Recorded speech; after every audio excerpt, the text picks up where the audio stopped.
সুতার কাজের একটি টু পিস আজকে শেয়ার করব। লখনউ যে সেলাইটি আছে সেই সেলাইটি দিয়ে সম্পূর্ণটি কাজ করা হয়েছে। দেখতে পাচ্ছেন এটি কিন্তু প্রাইডের একটি টু পিস। সম্পূর্ণ সুতার কাজটি আপনাদেরকে শেয়ার করব। আসসালামু আলাইকুম, আমি ফাতেমা। আমার নতুন একটি ব্লগ ভিডিওতে জানাই অনেক অনেক স্বাগত। আমি সচরাচরই নকশি কাঁথার ব্লগ ভিডিও করে থাকি। আজকে আমি আপনাদেরকে একটু ভিন্ন ভিডিও দেখাবো, হাতের কাজের টু পিস। তো নর্মালি আমি একজন উদ্যোক্তা। আমার হাতের কাজের এই টু পিস, ওয়ান পিস আমি সেল করে থাকি, কিন্তু কখনো আপনাদের সাথে শেয়ার করা হয়নি। ভাবলাম আমি নকশি কাঁথার পাশাপাশি একটু আপনাদেরকে টু পিসগুলো শেয়ার করি, এই জন্যই আজকে আপনাদেরকে ভিডিও করে দেখা। মাশাআল্লাহ, সেলাইটা অনেক নিখুঁত হয়েছে এবং সুন্দর হয়েছে। লখনউ টু পিসটি আপনাদেরকে পুরোটাই আমি খুলে সামনে থেকে কাছ থেকে দেখানোর চেষ্টা করছি। আশা করি আপনাদের ভালো লাগবে। এবারে যেটা খুলছি এটা হচ্ছে একটা ওড়না। চারপাশের লেসটা লাগানোর পরে অসম্ভব সুন্দর একটা লুক ক্রিয়েট হয়েছে। পুরোটা যখন দেখবেন বুঝতে পারবেন কতটা সুন্দর হয়েছে, কতটা নিখুঁত হয়েছে। মাশাআল্লাহ, গ্রাম বাংলার ঐতিহ্যবাহী এই হাতের কাজের জিনিসগুলো নিয়ে আমি বেশ কিছুদিন ধরেই কাজ করছি। কিছুদিন বললে ভুল হবে, সরি, বছর হয়ে যাচ্ছে। তো আপনারা যদি আগ্রহী হয়ে থাকেন তাহলে আমার ভিডিওগুলো দেখতে পারেন। আমি সচরাচরই নকশি কাঁথার ভিডিও করে থাকি। আজকে আমি টু পিস দেখাচ্ছি।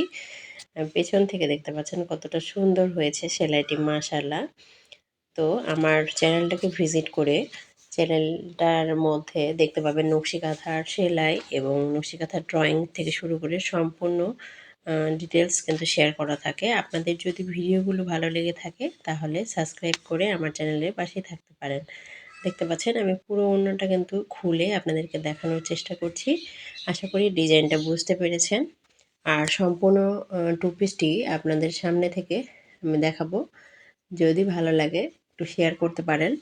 বেবি নকশি কাঁথা, বড় নকশি কাঁথা, এমনকি টু পিস, এগুলো যদি আপনারা অর্ডার করতে চান তাহলে আমার ডেসক্রিপশন বক্সে পেজের লিঙ্ক দেওয়া আছে, সেখান থেকে যুক্ত হয়ে মেসেঞ্জারে আমার সাথে অর্ডার সম্পর্কিত সকল কথা বলতে পারবেন। আর অবশ্যই হাতে সময় নিয়ে আপনাদেরকে অর্ডারটা কনফার্ম করতে হবে। দেখতে পাচ্ছেন কাছ থেকে আমি টু পিসটার একটু ভিডিও করেছি। আশা করি ভালো লাগছে। লেসটার কারণে অসম্ভব সুন্দর একটা গ্লেজি গ্লেজি ভাব দিচ্ছে। আর এই প্রাইডের কাপড়গুলো একটু পাতলা হয়, এই জন্য এই প্রাইডের যে টু পিস থাকে প্রতিবার ওয়াশের পর অবশ্যই অ্যারোড দিয়ে আয়রন করবেন। প্রতিবারে আলাদা আলাদা গ্লেজ দিবে এবং অবশ্যই ইনারের সাথে পরতে হবে। দেখতে পাচ্ছেন কতটা নিখুঁত হয়েছে। লেসটা অসম্ভব সুন্দরভাবে মানিয়েছে ড্রেসের ফুলের সাথে ম্যাচিং করে আমি কিন্তু দিয়েছি।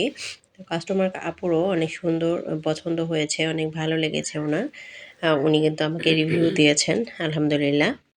আমার চ্যানেলে এখন থেকে নকশি কাঁথার পাশাপাশি টু পিস এবং ওয়ান পিসের ভিডিও দেওয়ারও চেষ্টা করব, একটু একটু করে আপনাদেরকে শেখানোর জন্য। ড্রয়িংয়ের ভিডিওগুলো তো আমি সচরাচরই দিয়ে থাকি। এখন থেকে সম্পূর্ণ কমপ্লিটগুলো একটুখানি দেওয়ার চেষ্টা করব। আশা করি আপনাদের ভালো লাগবে, কিছু শিখতে পারবেন। আর যদি কিছু শিখতে পারেন এটাতেই আমার অনেক সার্থকতা। আজকের টু পিসটি আপনাদের কেমন লেগেছে অবশ্যই কমেন্টস করে জানাবেন। আর এরকম সুন্দর সুন্দর ভিডিও দেখতে চাইলে অবশ্যই আমার চ্যানেলের সাথে থাকবেন। এতক্ষণ আমার ভিডিওটি ধৈর্য ধরে দেখার জন্য আন্তরিক ধন্যবাদ। ভিডিওর এই পর্যন্ত এসে ভিডিও ভালো লেগেছে অথচ লাইক দিতে ভুলে গেলে প্লিজ একটা লাইক দিয়ে ভিডিওটা শেয়ার করবেন। ভালো থাকবেন, সুস্থ থাকবেন এবং অবশ্যই আমার চ্যানেলের সাথেই থাকবেন। আশা করি আপনাদের উপকারে আসবে। আজকের মতো এই পর্যন্তই। সকলে ভালো থাকবেন। আল্লাহ হাফেজ।